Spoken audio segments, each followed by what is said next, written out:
Welcome back, everyone. Ready for another deep dive. Today we're going to be tackling French thought in the latter half of the 20th century.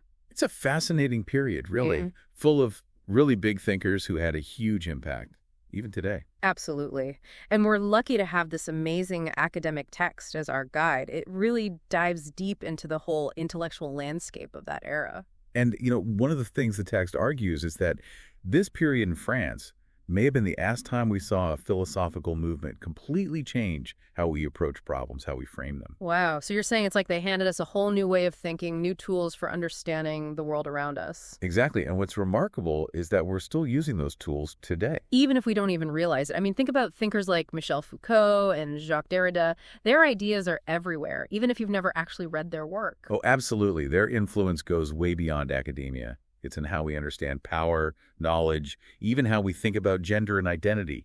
It's everywhere. So to really understand where Foucault and Derrida are coming from, let's set the stage right. The text starts by taking us back to the early 20th century in France. And it sounds like there was a bit of a philosophical showdown happening back then. Yeah. You had these two major schools of thought going head to head. Vitalism and formalism, two very different ways of seeing the world. Okay, so break it down for us. What were these two camps all about? All right, well, imagine this. On one side, you got the vitalists. Think Henri Bergson, right? They're all about this life force, this energy, this creative impulse driving evolution that can't be explained by science. Oh, interesting. So it's like there's this X factor to life, something beyond what we can see and measure. Exactly. There's more to life than just the material world, than scientific laws. There's this vital impulse, a dynamism that you can't capture in a formula. Got it. And on the other side, you said formalists. What were they into? Okay, so the formalists, think of them as the architects of thought. They emphasize structure, logic, systems. They're all about finding the underlying rules that govern the universe. So kind of like mathematicians, looking for the ultimate equation, but for everything. Yeah, exactly. Reason and order, that's their game. And for a while, these two schools were the big players, shaping debates, influencing how people saw things. But then things get shaken up in the 1950s, right? A new kid on the block shows up. Structuralism. Structuralism. And man, did it change the game. This was about looking at culture like a language, a system of signs and symbols to decode. Okay, so instead of arguing about life force versus logic, structuralism steps in and says, hey, let's look at the underlying structures, the patterns that shape how we think and act. Right. Decoding culture like a language. And, you see this kind of thinking all the time, even in everyday life, the way we interpret body language, how we analyze trends. We're always trying to find the underlying code. That's so true. Like, we're all amateur structuralists without even knowing it. Precisely. And structuralism gave us a way to understand that, a framework for seeing how these codes operate in everything from art to politics. Okay, so we've got these two big schools of thought, vitalism and formalism. And then structuralism bursts onto the scene. But what's really interesting is what the text says about how structuralism actually bridged the gap between those earlier schools. Yeah, that's a fascinating point. It's like structuralism provided a way to reconcile the dynamism of the vitalists with the rigor of the formalists, to see both the forest and the trees. A way to see how those seemingly opposite viewpoints could actually coexist, could even inform each other. Exactly. And right in the middle of this whole intellectual ferment, you've got Foucault and Derrida, both wrestling with these ideas and pushing them in radical new directions. And to really grasp what they were doing, we have to understand the context, right? World War II, the text emphasizes, had a huge impact on French intellectual life. Oh, absolutely. It was a turning point, a time of crisis and upheaval that forced people to rethink everything. There's this incredibly powerful quote from the text. We were never freer than under the German occupation. I know, right? It seems paradoxical. But it speaks to how war forces you to confront the fragility of life, the weight of your choices. When everything you knew crumbles, you have to redefine what freedom and responsibility mean. It's like all of a sudden the old rules don't apply anymore and you're thrown into the deep end. You have to figure out how to swim. Exactly. And out of this experience of wartime crisis came existentialism. It's a philosophy all about individual freedom, responsibility, that search for meaning in a world that often seems meaningless. And the face of this movement, the guy who really captured the mood of the time, was Jean-Paul Sartre.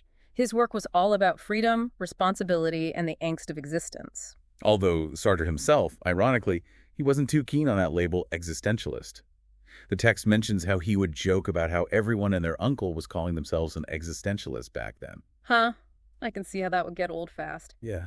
But Sartre's work, labels aside, it really resonated with people trying to make sense of a world turned upside down by war. Absolutely. It was a philosophy for a time of crisis, a way to find your own meaning in a world that suddenly felt absurd. And that existentialist spirit, it really set the stage for the radical ideas that Foucault and Derrida would later develop. But this intellectual revolution wasn't just happening in universities, right? The text points out some key figures who were pushing boundaries outside of those traditional institutions. You're thinking of Antonin Artaud, aren't you? That playwright, poet, the guy who really challenged the norms, even the idea of sanity itself. Yeah. His work was so avant-garde, so experimental, right? He was exploring those dark undercurrents of human experience, the stuff we usually try to keep hidden. It's like he was shining a light into the shadows, forcing us to confront the parts of ourselves we'd rather ignore. And that radical questioning of norms, that blurring of the lines between reason and madness, it definitely had an impact. Absolutely. Artaud's work, along with other thinkers outside the mainstream, it helped to broaden the scope of philosophical discourse. And it paved the way for the rise of structuralism in the 1960s. And structuralism, with its ambition to study culture scientifically, almost like a language, to find the underlying codes behind our beliefs and behavior. Right. It's like saying, let's stop focusing on individual angst and start looking for the universal laws that govern entire societies, that shape how cultures work. Let's see the bigger picture. Precisely. And this new way of thinking, this focus on structure and analysis, it really took off. Think about it. We still use this kind of language today. Social structures, power structures, the structure of language. These ideas are everywhere. It's like structuralism gave us a new way to see the world, a way to decode the hidden connections that shape our lives. And this brings us to Foucault's The Order of Things. It's fascinating how this book both embraces and challenges structuralist thinking. Right. Foucault uses structuralist methods to analyze the history of thought, but he ends up questioning the very idea of man as the center of knowledge. It's a bold move. He's basically saying, what if this whole idea of man as this rational knowing subject is actually a product of history, of a specific moment in time? What if it's not this universal, eternal truth? So instead of man being this timeless concept, you're saying it's actually something that's been shaped, constructed by how we've organized knowledge and power throughout history. Whoa, Yeah. exactly. It's a radical idea, right? It really challenges that whole humanist project that puts man at the center of everything. Foucault is basically saying, let's knock man off that pedestal and see how this idea has been used, how it's shaped how we understand the world. I'm starting to see why Foucault is considered such a game changer. But let's go back to something you mentioned earlier. The text says that Foucault's approach to power actually shifted later in his career. He moved from what he called archaeology to genealogy. Can you unpack that a bit? Okay, think of it this way. With archaeology, Foucault is he's like an archaeologist, right? He's digging through layers of history, excavating an ancient city.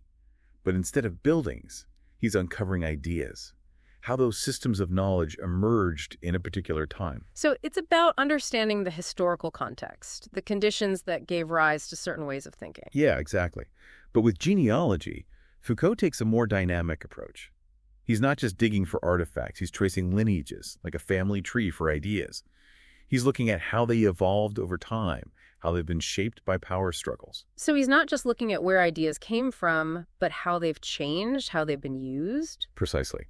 And one of the most powerful examples of this genealogy approach is Foucault's work on the modern prison system in Discipline and Punish. He's not just interested in prisons as, places of punishment. He sees them as microcosms of how power operates in society as a whole. And this is where that whole panopticon concept comes in, right?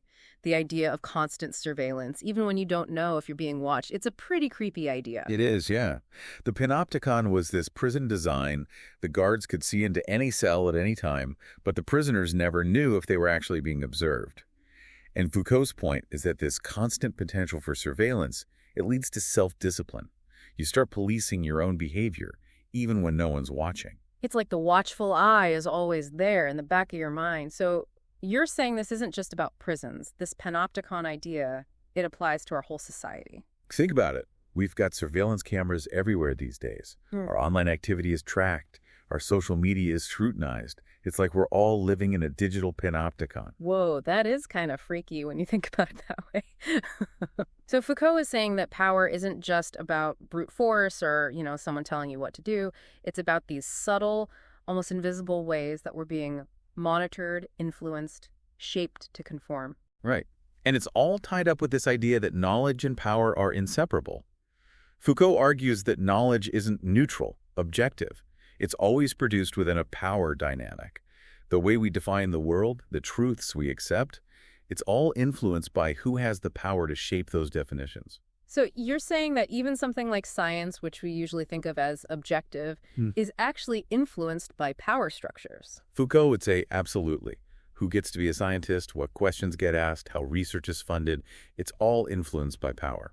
Okay, that's a lot to take in. It makes you realize that we always have to be questioning where knowledge comes from, right? Whose interests it serves. Absolutely. And that's one of Foucault's most important legacies. His call to think critically, to always question the truths we're given, to be aware of those power dynamics. Okay, we've spent a good amount of time with Foucault. Let's turn our attention to Jacques Derrida now, the master of deconstruction. The text says that his intellectual journey actually started with him being very engaged with phenomenology, but he ended up critiquing some of its central ideas. Yeah, it's interesting, right? Derrida was drawn to phenomenology because of its focus on subjective experience, on how we make sense of the world. But he took issue with its emphasis on spoken language as being somehow more authentic, more truthful than writing. Oh, so he's pushing back against the idea that the spoken word is somehow more pure, more real. Exactly. Derrida's like, hey, writing isn't just a lesser version of speech. It has its own logic, its own way of shaping meaning. And he saw this whole privileging of speech over writing as part of a larger trend in Western thought, what he called logocentrism. Logocentrism. Okay, I'll admit that one's a bit of a mouthful. What exactly does it mean? Okay, so think of it this way. Logos, in Greek, it means word, reason, even God. And logocentrism is this idea that there's a central truth, an ultimate meaning that language is trying to grasp. Ah, okay. So it's like this belief that there's a capital T truth out there, and we're using language to get closer to it. Like language is just a tool for expressing this pre-existing truth. Exactly. And Derrida argues that this whole way of thinking, it rests on a false dichotomy, a separation between speech and writing, between presence and absence. Okay, but how does that actually play out in the real world? What does this logocentrism look like in practice? Well, think about phrases like seeing is believing, right? It prioritizes visual presence, immediacy, over other ways of knowing. Derrida would say that's a classic example of logocentrism. Ah, okay. So it's not just about language itself, but about a whole way of thinking, of valuing certain kinds of knowledge over others. Exactly. And Derrida argued that this whole quest for a fixed, stable center of meaning, it leads to all sorts of problems, from philosophical dead ends to social injustice. I'm starting to see why Derrida is considered so radical. He's not just critiquing language, he's critiquing a whole system of thought, right? A way of seeing the world that's been dominant for centuries. Right. And his tool for dismantling this system, this logocentrism, is what he called deconstruction. Ah, yes, deconstruction. It's a word that gets thrown around a lot, but I think it's often misunderstood. Can you give us the Derrida version of deconstruction? Derrida always insisted that deconstruction wasn't a method, not some set of rules you apply. It's more of a way of reading, a way of paying really close attention to how texts, well, how they kind of undermine their own assumptions. So it's like looking for the cracks in the foundation, the places where the text contradicts itself or reveals its blind spots? Exactly. Derrida believed that every text is full of potential meanings, and those meanings are often in tension with each other. Deconstruction is about teasing out those tensions, showing how the text unravels its own claims to authority. It's like the text is having a conversation with itself, and deconstruction is listening in on that conversation, picking up on the nuances, the contradictions. That's a great way to put it. Yeah. And this approach, this idea of deconstructing texts and ideas, it's had a massive impact on all sorts of fields, way beyond philosophy. Literary theory, cultural studies, even legal studies. Okay, I'm starting to get a sense of why Derrida's work is so important. He's giving us a new way to read, a new way to think, a new way to question the world around us. But the text also emphasizes that his work isn't just about, abstract philosophical concepts. It's about challenging power structures in the real world. Absolutely. Derrida's work has been hugely influential in fields like feminist theory, post-colonial studies, critical race theory, all those areas that are trying to expose how power operates in language and discourse. And his concept of phallogocentrism is a great example of that, right? The way the text explains it, it combines logocentrism with phallocentrism, the privileging of the masculine. Yeah. Derrida argues that those two things are totally intertwined. Western thought doesn't just favor reason and presence, it associates those things with masculinity. So it's like saying that the whole system is rigged in favor of a certain kind of masculine way of thinking. Exactly. And phallogocentrism highlights how language itself can be used to reinforce those systems of domination. It's not just about what we say, but the underlying assumptions, the biases embedded in the language itself, and how that language can be used to silence certain voices. Precisely. And Derrida's work challenges us to be aware of that, right? To see how language can be used to exclude, to marginalize, and to work towards a more just and equitable use of language. So we've got these two giants, Foucault and Derrida, both concerned with language and power, but approaching those questions from different angles. And the text actually mentions that despite those shared interests, they had a pretty public falling out. What happened there? Well, their disagreements stem from Derrida's critique of Foucault's history of madness. Derrida argued that Foucault, even though he was trying to deconstruct the idea of reason, was still relying on a kind of traditional understanding of reason, like he hadn't gone far enough in his deconstruction. So Derrida's calling Foucault out for not being radical enough. Yeah, in a way. And Foucault, well, he didn't really appreciate the criticism. He thought Derrida's approach was too abstract, too detached from the real world. Too much wordplay, not enough focus on the concrete ways power operates. Wow, a clash of titans. Two brilliant minds, butting heads. Kind of makes you wonder, though, who was right? I think it highlights a tension that was present in a lot of French thought at the time. You have Foucault, very grounded in history, the material ways power works in institutions and practices, and then you have Derrida, more focused on the language, the concepts we use to even think about power. It's like they're tackling the same problem, but with different tools. Foucault's an archaeologist digging up how power works. Derrida is the linguist deconstructing the language of power. And both approaches are important, right? We need both the historical analysis and the deconstruction to really understand how power functions in all its complexity. So it's not about picking sides. It's about recognizing the value of both perspectives. Exactly. And now let's dive into one of Foucault's most intriguing, even unsettling concepts, the carceral archipelago. Carceral archipelago. Okay, that sounds pretty intense. Break that down for us. What is it? Okay, so carceral, that refers to prisons, punishment, and archipelago, well, it's a group of islands, right? Foucault uses this term to describe how power operates in modern societies. It's not through one central authority, but through this network of institutions and practices spread out like islands. So it's not like a single all-powerful state, but more like these smaller interconnected centers of power all working together. Exactly. And these islands of power, they're not just prisons, right? They're schools, hospitals, factories, even families. All these places where our behavior is monitored, regulated, normalized. So it's like we're all living in this vast, decentralized system of control, constantly being disciplined, even when we don't realize it. That's the argument, yes. And Foucault points out that this carceral archipelago is not just about physical confinement, it's about mental and emotional confinement too. It's about internalizing those systems of control and policing ourselves, conforming to what's expected of us. So it's like a prison of the mind, like we're trapped by our own self-imposed limitations. Exactly. And it's one of those things that's both disturbing and insightful about Foucault's work. He helps us see how power operates in these subtle, invisible ways, shaping our thoughts and desires, even when we think we're free. Okay, now I really get why Foucault's work is so unsettling, but so important too. He's showing us that we might not be as free as we like to think. And that's the first step towards resistance, right? Becoming aware of those power dynamics. That's how we can start to challenge them, create spaces for more freedom and autonomy. But the text mentions that Foucault has been criticized for being too pessimistic, too focused on the negative side of power. What do you think about that? Well, it's true that he doesn't offer a lot of easy answers or, happy endings. He's more interested in analyzing the problem, showing us how power works, than in telling us how to fix it. So it's not exactly a how-to guide for revolution. Right. But I still think his work is ultimately empowering, because by showing us the mechanisms of power, He gives us the tools to recognize it, to resist it. He shows us that power isn't this monolithic, unstoppable force. It can be challenged. It can be transformed. So it's about understanding the rules of the game so you can play it more strategically or even try to change the rules? Precisely. And this leads us to another key aspect of Foucault's work, his emphasis on resistance. He argues that power is never absolute. There are always points of resistance, always ways to push back against the norms and expectations that are imposed on us. And he saw this resistance happening at all levels of society, right? It's not just about those big revolutions, but about everyday acts of defiance, too. Exactly. Foucault was fascinated by what he called the capillary forms of power, those ways it operates at the micro level, in our daily interactions or relationships.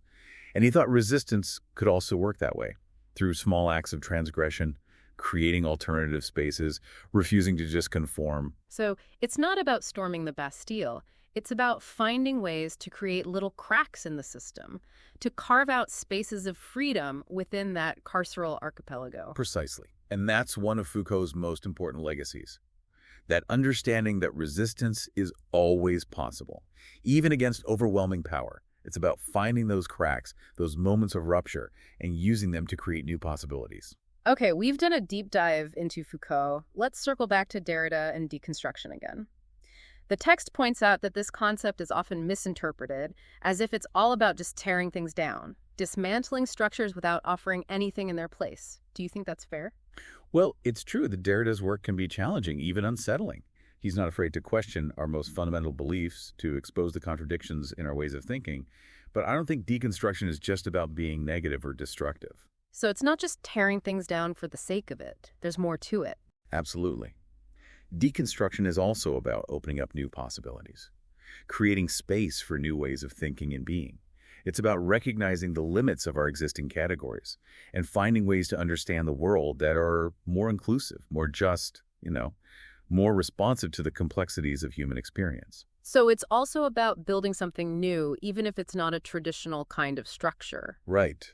Derrida used to say that deconstruction wasn't a method, but a practice, a constant process of questioning and reimagining. It's not about finding one final perfect truth. It's about embracing ambiguity, that things are always open to interpretation.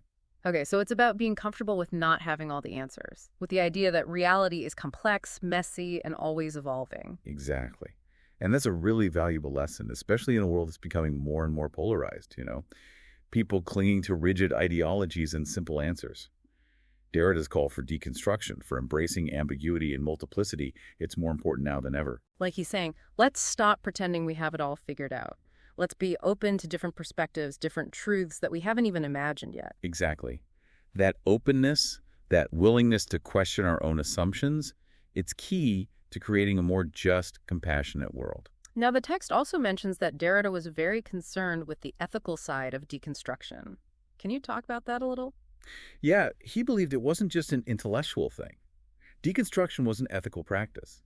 By showing how language and thought are used to justify violence, exclusion, all those things, deconstruction could help us imagine a more just world, a more ethical world. So it's not just about playing with words, it's about using words to make a real difference. Absolutely. Derrida felt deconstruction had a responsibility to challenge those systems of power that create suffering. He saw it as a way to disrupt them, to open up space for the voices of those who've been marginalized. It's like using language itself as a tool for liberation. Precisely. And that ethical dimension of Derrida's work, I think it sometimes gets overlooked. He wasn't just interested in abstract ideas. He was really concerned with how those ideas could be used to create positive change. It really is amazing, how these ideas that were once seen as like radical, even dangerous, are now just part of how we think. Yeah, it's like they've totally permeated our intellectual landscape, become part of the air we breathe. And that just shows how powerful they are, Those thinkers, they weren't just responding to their own time. They were asking these big questions about power, knowledge, what it means to be human, stuff that's still relevant today.